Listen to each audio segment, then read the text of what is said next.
Hello अस्सलाम वालेकुम नाज़रीन, मैं हूँ आपकी होस्ट रुबाब शाह और आपको अपने प्रोग्राम ज़ाविया में खुशामदीद कहती हूँ और उम्मीद करती हूँ कि आप खैर वाफियत से होंगे।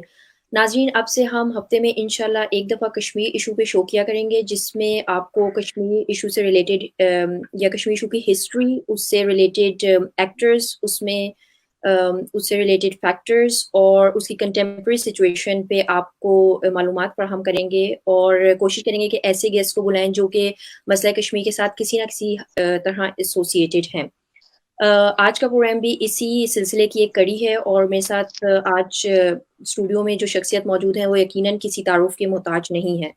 आपकी शख्सियत कश्मीर इशू के हवाले से इसलिए भी मुनफरिद अहमियत की हामिल है क्योंकि आपने ना सिर्फ वो स्ट्रगल खुद से ऑब्जर्व की है, उसका पार्ट रहे हैं, बल्कि फिर उस स्ट्रगल को लेके मल्टी डायमेंशनली आपने मुख्तलिफ बैनुल अक़वामी इदारों में उसको उजागर किया है। मैं यकीनन नज़ीर अहमद शाल साहब की बात कर रही हूँ और आपका ताल्लुक जम्मू एंड कश्मीर के इलाके बारामूला से है। आप एक educationist, human rights activist, poet और ऑथर हैं। इसके अलावा बैक वक्त बहुत सारी ज़बानों पे अबूर भी हासिल रखते हैं। करंटली आप south Asian centre for piece and human rights के चेयरमैन हैं और कश्मीर इशू पे मुख्तलिफ किताबें भी तहरीर कर चुके हैं। इसके अलावा मुख्तलिफ इंटरनेशनल और इंटर गवर्नमेंटल ऑर्गेनाइजेशन के साथ एसोसिएटेड रहे हैं या फिर उनके साथ काम करते रहे कश्मीर इशू को लेके, जिसमें यूनाइटेड नेशंस और एमनेस्टी इंटरनेशनल है। मैं आपको बाकायदा तौर पे अपने प्रोग्राम में खुशामदीद कहती हूँ। अस्सलाम वालेकुम। वालेकुम अस्सलाम व रहमतुल्लाह। थोड़ा सा मैंने आपका तारुफ देने की कोशिश की है जो कि यकीनन नाकाफ़ी है, तो मैं चाहूँगी कुछ आप अपने बारे में खुद भी ऑडियंस के साथ शेयर करें। शुक्रिया, आपने आज मुझे मौका दिया है कि मैं भी आपकी ऑडियंस के साथ गुफ्तगू करूं।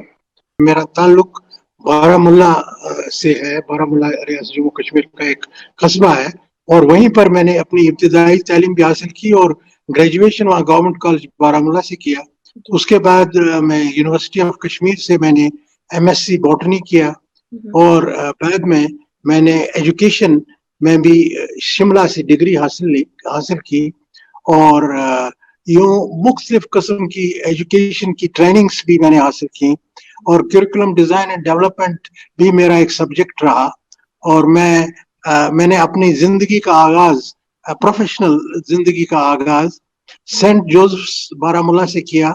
और उसके बाद मैं गवर्नमेंट डिपार्टमेंट में मुख्तलिफ जगहों पर काम करता रहा और यहाँ तक कि 1992 का जो साल है वो इस हवाले से इम्पोर्टेंट साल है कि उस साल मैंने मकबूजा कश्मीर से हिजरत की और मैं एक दूसरी दुनिया में पहुंचा ताकि कश्मीर के कॉज को हम मुख्तलिफ आयवानों तक पहुंचाने में अपना रोल प्ले करें। और यूं मेरी जिंदगी के 3 फेजेस हैं। एक फेज जो मैंने कश्मीर के अंदर गुजारा, दूसरा फेज जो है जब मैं यहाँ पाकिस्तान में आया और यहाँ पर भी मैं इस तहरीक के हवाले से काम करता रहा, और उसके बाद मेरा तीसरा फेज है जब मैं इंग्लैंड में पहुंचा और वहां पर कश्मीर कॉज को प्रमोट करने की कोशिश की। और मैं वहां डॉक्टर अयूब ठाकुर साहब की वफात के बाद जो उन्होंने एक सेंटर की वहां बुनियाद रखी थी, उस सेंटर को मैंने मैंने चलाने की कोशिश की। और यूं ये मेरे जो फेजेस हैं जिंदगी के, ये गुजरते गए। और इसी दौरान मेरा जो ये है राबिता यूनाइटेड नेशंस के सब commission, human rights commission, United Nations human rights council वगैरह के साथ भी हुआ और हम इस तरह से इंटर गवर्नमेंटल फोरम्स जो हैं दुनिया में, मुख्तलिफ फोरम्स, मसलन यूएन का फोरम है, यूरोपियन पार्लियामेंट है, यूके की पार्लियामेंट है और ओआईसी है, और इस तरह से जो इसी तरह मुख्तलिफ थिंक टैंक्स जो हैं, मसलन रूसी है, royal United service institute of strategic studies, IISS है, चैटम हाउस है, कंसिलिएशन रिसोर्सेज हैं, और इस तरह से ये जितनी भी, और मीडिएशन आयरलैंड है, इंटरनेशनल अलर्ट है, ये डिफरेंट थिंक टैंक्स हैं। इन थिंक टैंक्स के साथ भी हम कश्मीर कॉज को प्रमोट करते रहे। और एक चीज मैं बताता चलूं कि हमने ये कोशिश की है कि इस कॉज को हम रेस्टोरेंटों से बाहर निकालें और इसको पॉलिसी इंस्टीट्यूशंस तक इसको पहुंचाएं और इस डिबेट को की लेवल को हम इंक्रीज करें। और इस हवाले से एक बात ये भी मैं कहूंगा कि मेरे साथी हैं जो यूरोप में बहुत उन्होंने काम किया, यूनाइटेड नेशंस में उन्होंने काम किया, इन्हें मैं तज़किरा कर रहा हूं बैरिस्टर अब्दुल मजीद त्रम्बू साहब का, और हम दोनों इकट्ठे काम कर रहे हैं और हम एक ऑर्गेनाइजेशन के साथ ताल्लुक रखते हैं जिस ऑर्गेनाइजेशन का नाम है organisation of Kashmir coalition. Organisation of Kashmir coalition जो है वो कई ऑर्गेनाइजेशंस का एक फोरम है जिसमें इकोसॉक जो यूनाइटेड नेशंस में ऑर्गेनाइजेशन ऑफ कश्मीर कोलिशन का मैं तज़किरा कर रहा था, तो ऑर्गेनाइजेशन ऑफ कश्मीर कोलिशन में कई ऐसी तंजीमें हैं जो इकोसॉक स्टेटस रखती हैं यूनाइटेड नेशंस में, और उसके अलावा भी हमारी डिफरेंट ऑर्गेनाइजेशंस है, मसलन इन्हें जर्नलिस्ट्स की सिविल सोसाइटी ऑर्गेनाइजेशन जिन्हें कह सकते हैं, मकबूजा कश्मीर से जो माइग्रेट किया जिन जर्नलिस्टों ने उनकी एक तंजीम है, south Asia centre for piece and human rights की तंजीम है, इन्हें यूके में जो कश्मीर विमेन्स मूवमेंट है वो भी इसके साथ एफिलिएटेड है। इस तरह से हमारा यूथ जो है यूथ असेंबली वो इसके साथ एसोसिएटेड है। इस तरह मुख्तलिफ तंजीमें ऑर्गेनाइजेशन ऑफ कश्मीर कोलिशन के साथ काम करती हैं, और ऑर्गेनाइजेशन ऑफ कश्मीर कोलिशन ने अपने कई प्रोग्राम्स इंटर गवर्नमेंटल फोरम्स में ऑर्गेनाइज किए। वो जिनीवा में भी हुए ऑर्गेनाइज, वो इटली में भी हुए, एथेंस में हुए, इंग्लैंड में हुए, लंदन में हुए, लंदन इंग्लैंड के मुख्तलिफ शहरों में हुए, और इसी तरह ओआईसी में भी ओआईसी भी हम हेडक्वार्टर्स पर भी हमने प्रोग्राम्स को अटेंड किया, और यूं इन मुख्तलिफ जगहों पर कश्मीर कॉज को हमने हाईलाइट करने की कोशिश की, और इस कॉज के बारे में डिफरेंट जगहों पर अवेयरनेस पैदा करने की कोशिश की।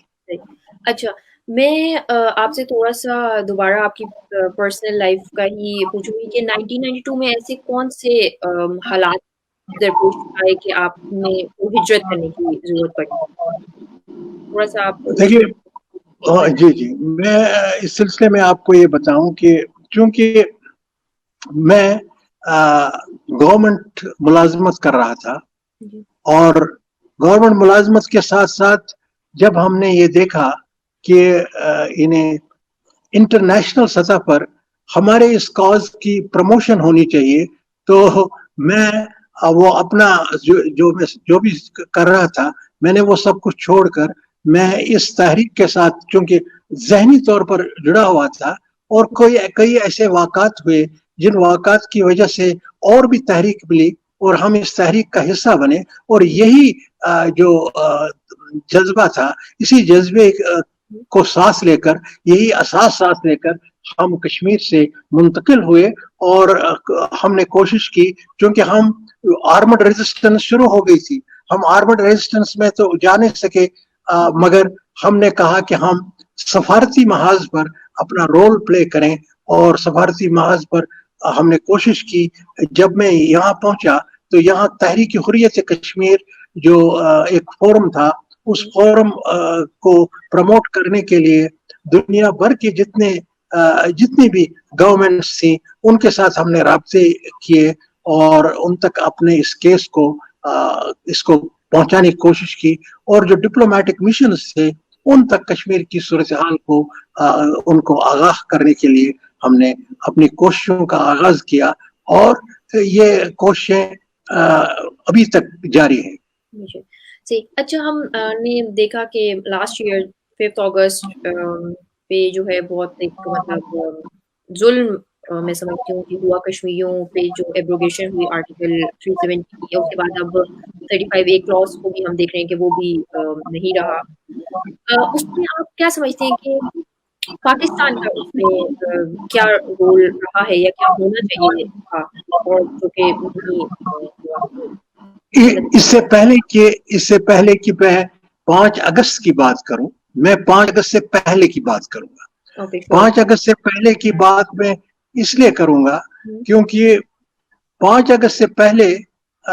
हम जब कश्मीर की के पूरे मंजरनामे पर नजर दौड़ाते हैं तो हमें लगता है कि भारतीय जनता पार्टी जो आरएसएस का एक ऑफशूट है, उनका एक मुतवातिर एक स्टैंड रहा है कि वो दफा 370 को खत्म करेंगे। और इस हवाले से क्योंकि ये उनके एजेंडा पर ये जो उनका वर्किंग एजेंडा है कि हिंदुस्तान को हिंदुत्व के नाम पर पोलराइज किया जाए और हिंदू वोट जो है उस वोट को हासिल किया जाए, इस चीज की क्योंकि हमें भी थोड़ी बहुत आगाही थी और हमने कोशिश की कि हम ये बात जो है ये बात दुनिया के मुख्तलिफ ऐवानों तक पहुंचाएं कि जो हिंदुत्व सरकार है वो कश्मीर की डेमोग्राफिक चेंज का एक मंसूबा बना रही है। क्योंकि हिंदुस्तान की जो मौजूदा हुकूमत है, इस हुकूमत ने एक डॉक्ट्रिन को अपनाया और डॉक्ट्रिन जो है उनका डॉक्ट्रिन ये है कि quail the rebellion with force. और इसका एक और नाम भी है जिसको हम जो मौसूम है दोवल डॉक्ट्रिन के नाम से। और what is Doval doctrine? Doval doctrine ये है कि कश्मीर में जो है कश्मीर में आबादी के तनासुब को तब्दील करने के लिए एक्सेसिव फोर्स का इस्तेमाल किया जाए। यानी भारतीय जनता पार्टी का अव्वल रोज से प्लान ये था कि मस्कुलर पॉलिसी इख्तियार की जाए। जो उससे पहले की गवर्नमेंट्स थी वो कैरेट और स्टिक की पॉलिसी इस्तेमाल करती थी, जिस जगह स्टिक की जरूरत थी वहां स्टिक करती थी इस्तेमाल, और जिस जगह कैरेट की जरूरत थी वहां कैरेट अपीजमेंट भी वो करते थे। मगर भारतीय जनता पार्टी ने मौजूदा हिंदू फिरका परस्त गवर्नमेंट जब से बरसर इख्तियार आई तो उन्होंने एक मस्कुलर पॉलिसी वहां पर अपनाई और उस मस्कुलर पॉलिसी के तहत आपने रेडियो टेलीविजन और अखबार के जरिए भी ये बात सुनी होगी कि हर जगह यानी कश्मीर के तुल अर्ज पे उन्होंने कैसो नाम का ऑपरेशन शुरू किया, कैच एंड सर्च ऑपरेशन। और इस कैच एंड सर्च ऑपरेशन में वो टारगेटेड तरीके से लोगों को खुसूसन यूथ को एलिमिनेट करते रहे। तो ये मंजरनामा जो था ये मंजरनामा 5 अगस्त से पहले तैयार किया गया। 5 अगस्त को तो सिर्फ वो जिस तरह कहते हैं ना वो पर्दा गिराया गया और इस पर्दे गिरने के साथ 370 की जो एब्रोगेशन है उस 370 की, हालांकि 370 पहले से खोखला किया जा चुका था, मगर 35A जो एक और उसके साथ स्टेट सब्जेक्ट जो लॉ था उस स्टेट सब्जेक्ट लॉ और 370 को इकट्ठे हमें जब देखते हैं तो हमें पता चलता है कि ये आप बता रहे थे कि 5 अगस्त से पहले जो एक हाँ जी बिल्कुल। अब 5 अगस्त से पहले का थोड़ा सा सिनेरियो में दोबारा रिपीट करूं कि भारतीय जनता पार्टी की हुकूमत जब से बरसर इख्तियार आई उन्होंने कश्मीर में जो पॉलिसी अपनाई वो पॉलिसी थी मस्कुलर पॉलिसी, और ये पॉलिसी एक नपे तुले सोचे समझे मंसूबे के तहत उन्होंने अपनाई। क्योंकि वो पहले रोज से इन्हें पोलराइजेशन का जो उनका प्लान है हिंदुत्व का के नाम पर वोट जमा करने का, उसमें कश्मीर को उन्होंने कलीदी इंपॉर्टेंस दी और कश्मीर के जरिए वो हिंदुस्तान के अंदर पोलराइजेशन जो है वो पोलराइजेशन करने की उन्होंने कोशिश की और वो उसमें उसको मुतवातिर करते रहे। और एक डॉक्ट्रिन उन्होंने वहां पर जिसके तहत वो काम करते रहे, उस डॉक्ट्रिन का नाम था दोवल डॉक्ट्रिन। और दोवल डॉक्ट्रिन के मुख्तलिफ एलिमेंट्स थे और उनमें कलीदी चीज जो थी वो ये थी कि कश्मीर की डेमोग्राफिक डेमोग्राफी जो है उसको तब्दील करना है। और 5 अगस्त का जो वाक़ा है इस पस मंजर में इस को समझने की कोशिश करनी है। 5 अगस्त को जो एक समझ लीजिए एक रेड एक हुआ और कश्मीर में एक मार्शल लॉ नाफिज किया गया और एडिशनल फोर्सेस को वहां भेजा गया और उसके जरिए से खौफ हिरास का एक माहौल पैदा किया गया। लॉकडाउन हुआ। इन्हें लॉकडाउन तो आजकल सारी दुनिया जान रही है कि लॉकडाउन क्या होता है। कोरोना की वजह से जो लॉकडाउन हैं, मगर कश्मीर में तो 5 अगस्त से लॉकडाउन शुरू हुआ और यानी 5 अगस्त से लेकर आज तक एक कंटिन्यूड लॉकडाउन वहां पर चल रहा है, जिसमें बुनियादी आजादियां जो है वो इस 5 अगस्त के हवाले से लोगों की सल्ब की गई, उनका फ्रीडम ऑफ एक्सप्रेशन जो है उसको खत्म किया गया और जो स्पेस है डेमोक्रेटिक स्पेस पॉलिटिकल लीडरशिप के लिए वो भी खत्म की गई। सारी पॉलिटिकल लीडरशिप को या तो कैद खाने में डाल दिया गया या घरों में महबूस किया गया और इस तरह से एक नई तारीख वहां पर रकम की गई जो जुल्म और जबर की तारीख है। और कश्मीरियों को जो वो जिद्दजहद कर रहे थे अपने हुकूक के हवाले से उन पर मुतवातिर और मुस्तकिल पाबंदियों का आगाज हुआ और ये इसको मैं यूजुअली कहता हूं कि एक कॉन्स्टिट्यूशनल टेररिज्म यानी फिजिकल टेररिज्म के साथ स्टेट टेररिज्म के साथ साथ आईनी तौर पर भी एक टेररिज्म कॉन्स्टिट्यूशनल टेररिज्म को किया गया और यूं 35A और 370 आर्टिकल को यानी एब्रोगेट किया गया और इस तरह से जैसा मैंने पहले भी कहा आबादी के तनासब की तब्दीली का आगाज हुआ। और आपको ये मालूम होगा कि ये यहीं पर बात नहीं रुकी, इसके बाद इन्होंने डोमिसाइल लॉ एक नया अपना लॉ वहां पर इन्हें नाफिज किया और उस डोमिसाइल लॉ के तहत ये बाहर की जो आबादी है हिंदू आबादी जो है उनको वो वहां पर ला रहे हैं और एक अंदाजे के मुताबिक और जो रिपोर्ट्स आई हैं अखबारात में 25,000 सर्टिफिकेट्स तो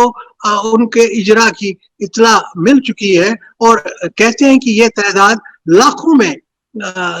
में भी हो सकती है, क्योंकि हिंदुस्तान के वजीर दाखिला ने अमित शाह ने अपनी एक तकरीर में ये बात कही कि वो कश्मीर की डेमोग्राफी को तब्दील करेंगे जितना जल्द हो सके। और ये उसने एक विश्व हिंदू परिषद का एक इजलास था, उस इजलास के दौरान उसने ये बात कही। तो ये सवाल ये है कि ये सब कुछ यूनिलेटरली किया गया, इन्हें जो स्टेटस को की तब्दीली हुई 5 अगस्त को ये हिंदुस्तान ने यूनिलेटरली किया। इन्होंने इंटरनेशनल लॉ को एक तरफ रखा, अक़वाम मुत्तहिदा के चार्टर की तौहीन की, अक़वाम मुत्तहिदा की करारदादों के बावजूद यानी अक़वाम मुत्तहिदा के इस मैंडेट के बावजूद कि जब तक कश्मीर का मसला हल नहीं होगा कोई स्टेटस को तब्दीली नहीं होगी, मगर उन्होंने स्टेटस को तब्दील किया और स्टेटस को तब्दील करने के नतीजे में 2 यूनियन टेरिटरीज को तश्कील दिया गया। जम्मू एंड कश्मीर को एक यूनियन टेरिटरी बना दिया गया और लद्दाख को यूनियन टेरिटरी बना दिया गया। यूं कश्मीर में जो बुनियादी उनकी नाम नहाद जमहूरी जो जमहूरी अक़दार थे उनको मिसमार किया गया, उनको पामाल किया गया और कश्मीर को डायरेक्ट हिंदुस्तान ने अपने यानी वो जो सेंट्रली एडमिनिस्ट्रेटेड टेरिटरी के तौर पर उसको उन्होंने इन्हें तश्कील वो दे रहे हैं। और कश्मीर में वो नाम नहाद एक असेंबली भी उसका प्रोविजन तो रखा है, मगर उस असेंबली को एक म्यूनिसिपैलिटी से ज्यादा इख्तियारात हासिल नहीं होंगे। और लद्दाख के लिए तो उन्होंने लद्दाख की जो यूनियन टेरिटरी है वहां तो असेंबली भी नहीं होगी, वो बिल्कुल it will be centrally administrated. तो यूं कश्मीर के उस मुतनाज़िया जो हम कहते हैं ये एक मुतनाज़िया खत्ता है, एक मुतनाज़िया इलाका है, उस मुतनाज़िया इलाके में ये जबर और जबरदस्ती जो उन्होंने की ये इंटरनेशनल लॉ के खिलाफ है, ये अक़वाम मुत्तहिदा की करारदादों के मुनाफी है। और कश्मीरी जहां भी रहते हैं उन्होंने इस वाक़े के बाद पूरी दुनिया में ब्रसल्स में बरतानिया में अमेरिका में हर जगह उन्होंने इस पर एहतजाज भी किया और आज तक भी आवाज गूंजती है کشمیر کے اس تکلیف کو انٹرنیشنلی بھی لوگ اٹھاتے ہیں. جو ڈائسپورا ہے وہ ڈائسپورا اس پر کام کر رہا ہے. آرگنائزیشن آف کشمیر کولیشن نے بھی اس سلسلے میں اپنی بھرپور آواز اٹھائی, بلکہ اس کو یہ جو ہمارا یہ جو آج کل کرونا کی وجہ سے جو لاک ڈاؤن چل رہے ہیں, تو اس میں بھی ہم نے ابھی تک 4 ورچوئل کانفرنسز کی ہیں, ایک انٹرنیشنل میڈیا کانفرنس بھی کی, اور یوں کوشش ہم نے کی کہ جتنے بھی دنیا کے میڈیا ہاؤسز ہیں ان میں بھی اس آواز کو پہنچایا جائے. صحیح. اس لحاظ سے آپ پاکستان کا کیا رول دیکھ رہے ہیں, مطلب کیا آپ کوشش کرتے ہیں, کیا Pakistan as a main actor مطلب وہ امیدوں پہ پورا اترا ہے جس طرح کا رسپانس ہونا چاہیے تھا, یا اس سے بیٹر ہم کر سکتے تھے آفٹر 5 اگست؟ دیکھیے, پاکستان مسئلہ کشمیر کا ایک فریق ہے, اور مسئلہ کشمیر کے حوالے سے پاکستان کا ایک موقف ہے. پاکستان کا موقف یہ ہے کہ کشمیریوں کو ان کا جو حق خود ارادیت ہے, اس حق خود ارادیت یہ ضرور سمجھنے کی, مطلب ہمارے ناظرین کو بھی یہ بات سمجھ میں آنی چاہیے, بھارت اور پاکستان کے موقف کے درمیان بنیادی فرق ہے, اور وہ بنیادی فرق یہی ہے کہ بھارت یونیلیٹرلی کشمیر کو اپنے اندر جذب کرنا چاہتا ہے, اس کو فلی انیکس کرنا چاہتا ہے. اس کے برعکس پاکستان کی یہ گارنٹی ہے, کانسٹیٹیوشنل گارنٹی ہے, پاکستان کے آئین میں بھی یہ گارنٹی ہے کہ کشمیر کا جو مسئلہ ہے وہ کشمیریوں کی خواہشات کے مطابق حل ہونا چاہیے. یہ پاکستان کا آفیشل سٹینڈ ہے, اور میں یہ سمجھتا ہوں کہ پاکستان نے مقدور بھر جو وہ کر سکتے تھے انہوں نے کوشش کی کہ انٹرنیشنلی اس کو ہائی لائٹ کیا جائے. مگر میں یہ کہوں گا کہ ضرورت اس امر کی ہے کہ پرو ایکٹیو ڈپلومیسی کو مزید فروغ دیا جائے, اور انٹرنیشنل جو پلیئرز ہیں, جو امپورٹنٹ پلیئرز ہیں دنیا میں, ان تک یہ بات پہنچ جانی چاہیے. اور یہ مسئلہ جو ہے, یہ مسئلہ اور بھی فورمز میں اٹھنا چاہیے. یونائٹڈ نیشن سیکورٹی کونسل اس معاملے میں انٹروین کرنی چاہیے. اگر یونائٹڈ نیشنز کے چارٹر کی خلاف ورزی ہوتی ہے, اگر یونائٹڈ نیشنز ریزولوشنز کو ایک سائڈ پر کیا جاتا ہے, اس کو پامال کیا جاتا ہے, تو یونائٹڈ نیشن سیکورٹی کونسل کا یہ مطلب ان کا یہ فرض عین بنتا ہے کہ وہ اس معاملے میں انٹروین کریں. تو ہم توقع رکھتے ہیں کہ پاکستان اپنی ڈپلومیسی کو اتنے مؤثر طریقے سے آگے بڑھانے کی کوشش ضرور کرے گا کہ یہ معاملہ جو ہے وہ یونائٹڈ نیشنز کی سیکورٹی کونسل میں اس پر ڈیبیٹ ہو, اور اس کے ساتھ ساتھ جو انٹرنیشنل کورٹ آف جسٹس ہے, انٹرنیشنل کورٹ ICJ جو ہے, اور جو انٹرنیشنل کرمنل کورٹ ہے, ان جگہوں پر, کیونکہ ہندوستان کشمیر میں کرائمز اگینسٹ ہیومینٹی کر رہا ہے, اور یہ آبادی کی تبدیلی جو ہے, یہ آبادی کی تبدیلی بھی this is a crime against humanity, this is a crime جو ہے it cannot be condoned, so they must come forward. اور دوسرا ہمارے پاس ایک بڑا فورم ہے, intergovernmental forum OIC must play a practical role in highlighting this drama, and they must come forward. In fact, the OIC as a forum must take up this matter with the ICJ. اور اسی طرح سے ہم یہ سمجھتے ہیں کہ European parliament بھی اس معاملے کو آگے بڑھانی چاہیے, کیونکہ آلریڈی بھی جیسا کہ میں کہہ رہا ہوں, بیرسٹر مجید ترنبو صاحب نے اور ان کے ساتھیوں نے ان کی کوشش کی وجہ سے یورپین پارلیمنٹ نے پہلے بھی کئی ریزولوشنز وہاں ارجنسی ریزولوشنز جو ہیں وہ وہاں پر پاس ہوئے, اور جس کے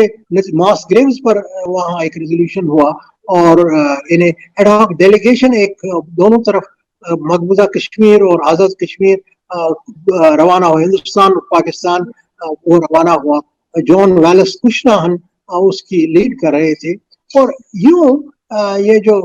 جو کوششیں ہیں, ان کوششوں میں ایکٹیو ڈپلومیسی کی ضرورت ہے. تو ہم توقع رکھتے ہیں کہ پاکستان کی حکومت اس پرو ایکٹیو ڈپلومیسی کو فروغ دیں گے اور وہ جو کچھ کر رہے ہیں اس پہ مزید یعنی اس کو زیادہ مؤثر بنانے کے لیے کوششوں کی ضرورت ہے. اور یہ میری آبزرویشن ہے. باقی یہ ہے کہ وہ ایک جینوئن پارٹی ہے, ایک فریق ہے اس مسئلے کے. اس حوالے سے بھی ان کا یہ حق بنتا ہے کہ وہ اس معاملے کو انٹرنیشنل فورمز میں اٹھائیں. وہ اٹھا رہے ہیں. ابھی ہمارے فارن منسٹر جو ہے شاہ محمود قریشی صاحب, انہوں نے یونائٹڈ نیشنز میں وہ ہمارے ایک پروگرام میں بھی تشریف لائے تھے جو United nations human rights council میں ہوا. وہاں پر انہوں نے مؤثر زوردار طریقے سے پاکستان کے موقف کو پیش کیا. اور اسی طرح سے مختلف جو سینٹرز آف ڈپلومیسی ہیں وہاں پر ڈپلومیٹک ایفرٹ جو ہے وہ جاری ہے. مگر ہم توقع رکھتے ہیں کہ اس میں مزید تقویت ہونی چاہیے اور اس کو مزید مؤثر بنانے کی ضرورت ہے. صحیح. اچھا, کشمیر میں جو آرم اسٹرگل جو ہے, ایک مسلح جدوجہد بھی ہم دیکھتے ہیں, اس کو آپ کس تناظر میں دیکھتے ہیں؟ آپ کیا سمجھتے ہیں کہ اس کو کس حد تک سکسیسفل رہی ہے؟ سکسیسفل تو میں نہیں کہوں گی, مطلب کس حد تک مؤثر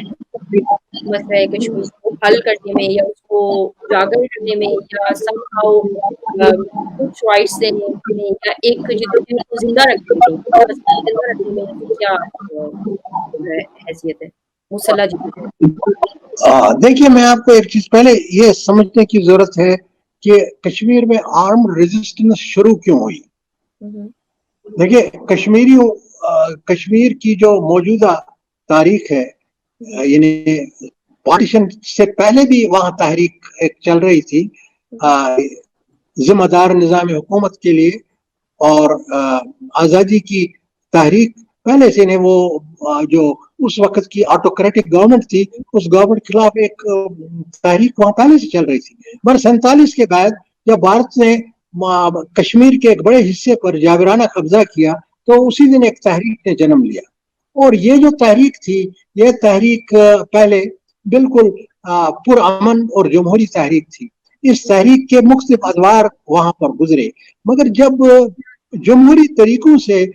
یعنی بھارت جو ہے وہ اپنے وعدوں سے انحراف کرتا رہا. اگرچہ بھارت کے وزیر اعظم اور پہلے وزیر اعظم جواہر لال نہرو نے بھارت کی پارلیمنٹ کے اندر اور انٹرنیشنل فورمز کے اندر اور کشمیر کے لال چوک میں کشمیریوں کے ساتھ یہ وعدہ کیا تھا کہ کشمیریوں کو ان کا حق آزادی جو ہے, ان کا حق خود ارادیت جو ہے وہ ان کو واگزار کیا جائے گا اور وہ اپنی مرضی سے جو فیصلہ کریں گے وہ منظور. اور یہاں تک کہ ہندوستان کے راشٹر پتا یعنی father of the nation Mahatma Gandhi نے بھی کہا کہ Maharaja is not important, what is important is the people of Kashmir are important. اور پیپل آف کشمیر کا جو فیصلہ ہوگا وہ اگر ہماری مرضی کے خلاف بھی ہو تو ہمیں پرجا کا فیصلہ ماننا چاہیے. مگر ہوا یہ کہ یہ جو وعدے کیے گئے, یہ پرومسز کیے گئے, یہ جو کمٹمنٹس کیے گئے, یہ جو انٹرنیشنل فورمز میں پرومسز کیے گئے, اقوام متحدہ کی قراردادوں کا یعنی بھارت بھی is one of the signatories to these resolutions. تو بھارت نے تو وہاں قراردادیں بھی تسلیم کی اور ان قراردادوں میں بھی پیلبسٹ کی بات ہوئی تھی اور یہاں تک کہ پیلبسٹ ایڈمنسٹریٹر کا بھی یعنی وہ اس کی تعیناتی بھی ہوئی تھی. اور اس کے باوجود بھارت نے اپنے وعدے پورے نہیں کیے اور وہ ڈاٹ کرتا رہا. اور ہمارا معاملہ جو ہے وہ کولڈ وار کی نظر بھی ہوا, اور کولڈ وار کی اس پولیٹیکل کشمکش میں کشمیر کو اگنور کیا گیا اور کشمیر کے جو democratic method to decide the future ہے اس میں رکاوٹیں پیدا ہوئی. تو میں یہ سمجھتا ہوں اور مجھے یعنی یہ کہنے میں کوئی آر نہیں, جب جمہوری طریقے ختم ہوئے اور مختلف جگہوں پر مختلف عام تحریکیں کامیاب ہوئی, مثلا آپ کو یہ معلوم ہوگا کہ ویتنام میں بھی ایک آرمڈ اسٹرگل چل رہی تھی اور بھی کئی جگہوں پر آرمڈ اسٹرگل چل رہی تھی. افغانستان میں بھی آرمڈ اسٹرگل چل رہی تھی جس کے نتیجے میں USSR जो है वो डिसमेंबर भी हुआ, और ये जो एयर ऑफ फ्रीडम जो दुनिया में चलने लगी, इसका असर कश्मीर पर भी पड़ा, और कश्मीर के यूथ ने भी। तो मैं ये कह रहा था कि ये जो आर्म्ड रेजिस्टर, ये जो आजादी की जो लहर चली पूरी दुनिया में, इस आजादी की लहर के नतीजे में कश्मीर का जो यूथ था, वो यूथ भी उन्होंने अपने तौर पर इसको देखा और महसूस किया कि अब हम अपनी पॉलिटिकल रेजिस्टेंस में आर्म्ड रेजिस्टेंस को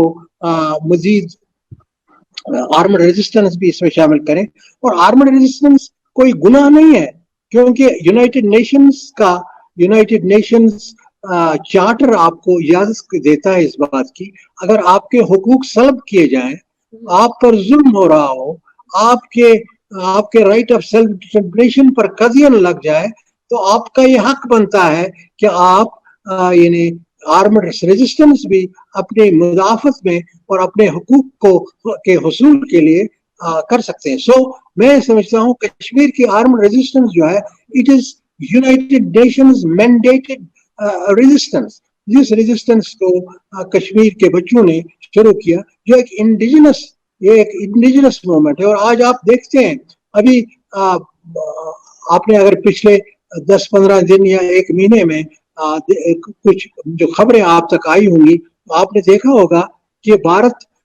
यंग बच्चों को, स्कॉलर्स को, एजुकेटेड लोगों को, उनको इस नाम पर कि वो ये है आर्म्ड पर्सन्स हैं, और उनको वो शहीद कर रहा है, उनके घरों को ब्लास्ट कर रहा है, उनको मार रहा है। बुनियादी तौर पर ये एक इंडिजिनस तहरीक है, और इस इंडिजिनस तहरीक का मकसद ये है कि हमें अपने हुकूक को वागुजार किया जाए। और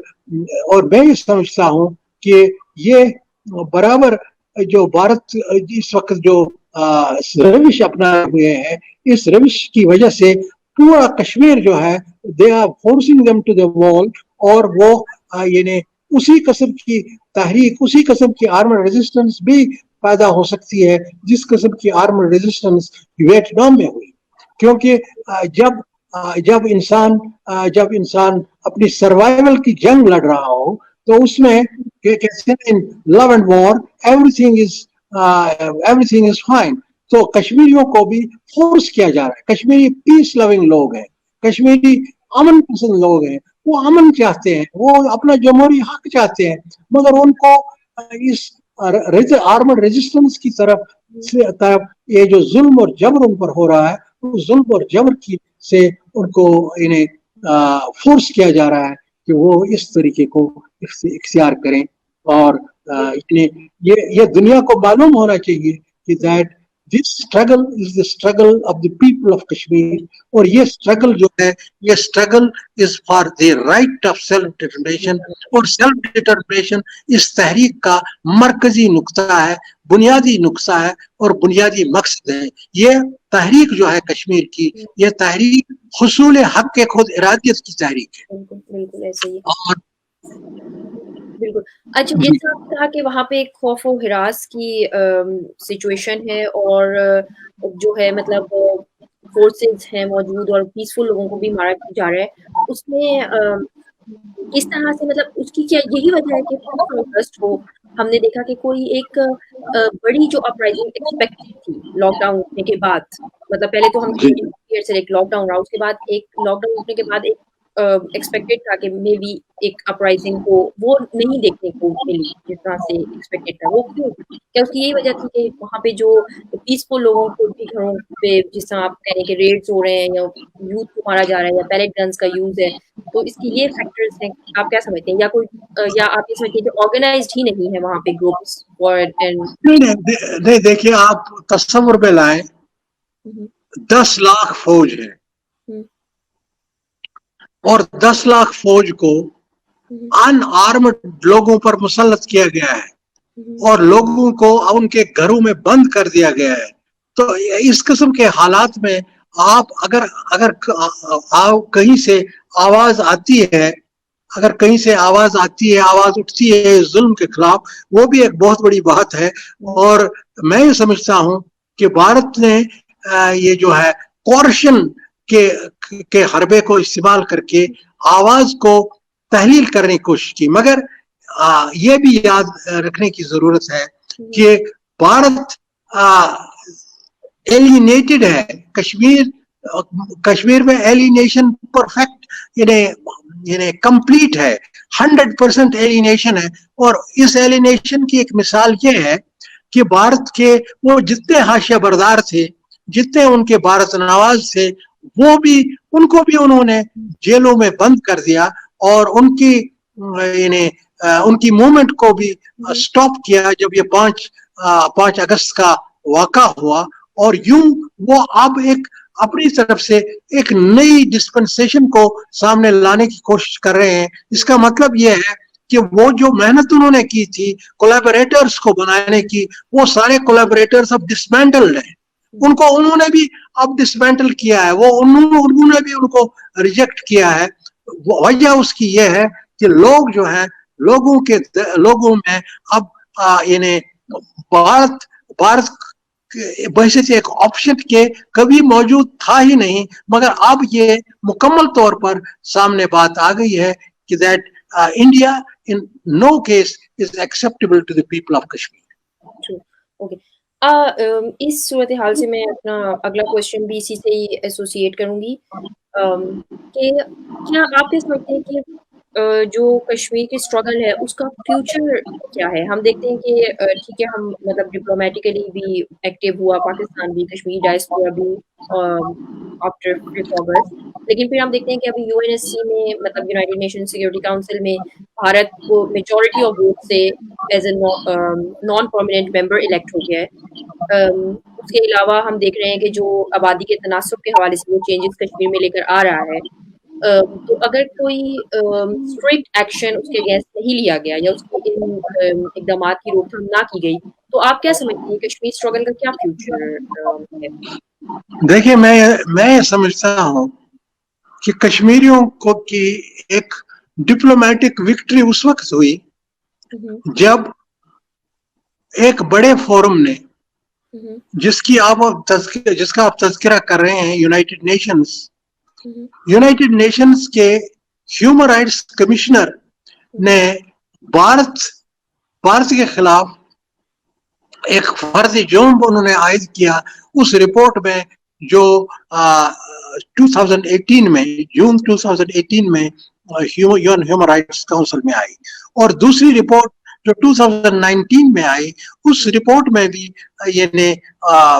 भारत को इंडाइट किया गया। तो मतलब ये हुआ कि इंटरनेशनल इदारे जिनका एक तरीका है कि वो उनके अपने स्टैंडर्ड्स हैं, जिसे हम कभी कभार डबल स्टैंडर्ड्स भी कहते हैं, वो डबल स्टैंडर्ड्स भी आपको नजर जरूर आएंगे। मगर इस तूफान बदतमीजी में ये एक कश्मीरियों की एक बड़ी विक्ट्री थी कि उस तकलीफ को रिकॉग्नाइज किया एक इंटरनेशनल फॉर्म में। अब ये हमारे दोस्तों पर मुनहसिर है, हम पर मुनहसिर है कि हम इस इंडाइटमेंट को किस तरह से इसको एक प्रैक्टिकल शक्ल में सामने लाएं और भारत के इस चेहरे को, इस जालिमाना चेहरे को दुनिया के सामने बेनकाब करें। और इसमें कोशिशें होनी चाहिए इस डायरेक्शन में। और मैं ये समझता हूँ, जो मैंने पहले भी बात की, कि ICJ में भी हमें इस मामले को उठाना चाहिए और इंटरनेशनल क्रिमिनल कोर्ट जो है उसमें भी हमें इन चीजों को लेकर के जाना चाहिए। और आपको मैं ये बताता चलूं, और ये तारीख का भी फासला है, जुल्म कितना भी किया जाए, मगर एक वक्त जरूर आता है जब जालिम जो है जालिम को इन्हें उसके हाथ को रोक दिया जाता है। और अवाम की कुव्वत जो होती है, अवाम की इज्तिमाई ताकत जो है, वो बड़े बड़े जाबिर हुक्मरानों को भी नहीं कर देते हैं। और आपने देखा कि रूस, USSR इतनी बड़ी कुव्वत, इतना सुपर पावर ऑफ टाइम, और जब एक लड़ाई लड़ी गई, आवाम ने जद्दोजहद की और उस जद्दोजहद के नतीजे में वो इतनी बड़ी रियासत को भी उसको हिस्से बखरे हुए और वो कई मुल्कों में तकसीम हो। तो ये जो तारीख के शवाहिद हैं, इनसे हमें पूरी तवक्का है कि वो दिन जरूर आएगा, that day will definitely dawn, जब कश्मीरी अपने मकसद में कामयाब। हाँ, वक्त की देखिए, हर तहरीक में उतार चढ़ाव होता है, ऊंच नीच होती है, और इन्हें मगर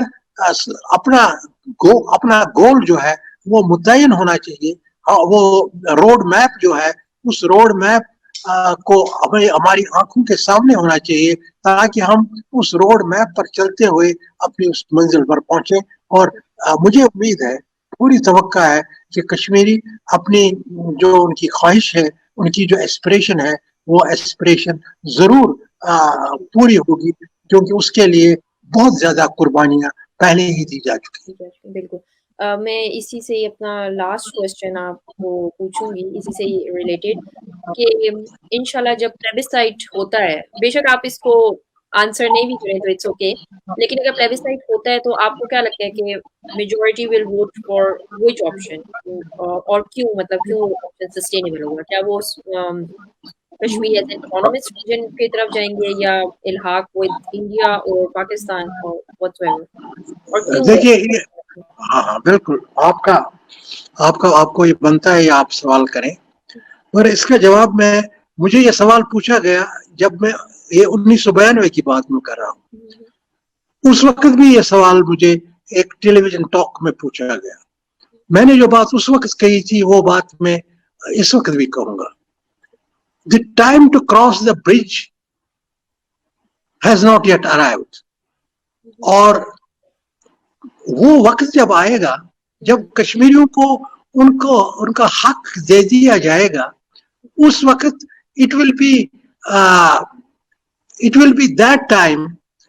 जिस वक्त लोग फैसला करेंगे, और लोगों का जो भी फैसला होगा, whatever will be the decision of the people, that will be acceptable to all the parties. क्योंकि अल्टीमेटली कश्मीरी इस मसले में बुनियादी फरीक है, और बुनियादी फरीक को ही अपना हक वोट इस्तेमाल करना है, और हक खुद इरादियत उनको इस्तेमाल करना है, और इन्हें फिर उसके इस्तेमाल से ही वो अपने सियासी मुस्तकबिल का तयन करेंगे। और मैं समझता हूँ उनका जो फैसला होगा वही फैसला सही फैसला होगा, और वही फैसला सब लोगों को कबूल होगा। बेशक सही। अगर आप कोई प्रोग्राम के आखिर में कोई मैसेज देना चाहें यूथ के लिए, कश्मीरी डायस्पोरा के लिए, पाकिस्तानी लोगों के लिए, वो किस तरह से इस कॉज को ज्वाइन कर सकते हैं, किस तरह से आपके स्ट्रगल का हिस्सा बन सकते हैं, या किस तरह से अपना इफेक्टिव रोल प्ले कर सकते हैं इस सारी सिचुएशन में? तो मैं समझता हूँ इस वक्त हमें हालात पर नजर रखने की जरूरत है,